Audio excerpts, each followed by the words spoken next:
When Daniel saw his name pop up on his phone after 10 years, he thought it must be a mistake. Ethan Cole, the boy who used to share his lunch at school. The boy who knew his secrets before he even knew them himself. The boy he had loved quietly. Painfully, impossibly. "Hey Dan, I'm back in town. Do you want to meet?"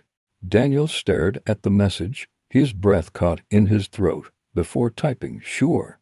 They met at the old cafe near their childhood street, the one with the chipped blue paint and the same squeaky door. Everything looked smaller than Daniel remembered. Or maybe he had just grown. Ethan walked in 5 minutes late, hair longer, jaw sharper, with a new confidence in the way he carried himself.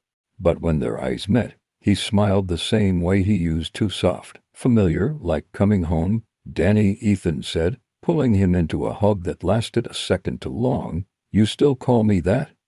Daniel laughed, but his heart raced. They talked for hours about university, jobs, heartbreaks, and the years that had swallowed them whole.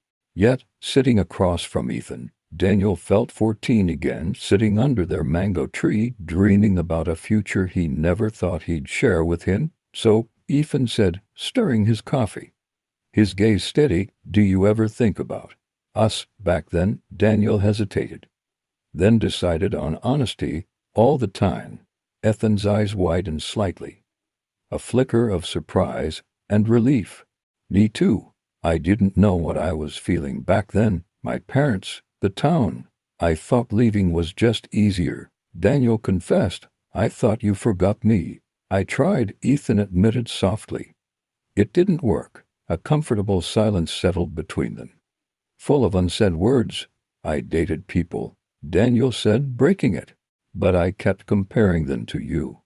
Which wasn't fair." Ethan chuckled, a low, warm sound, saying, "Turns out you ruined me for everyone else."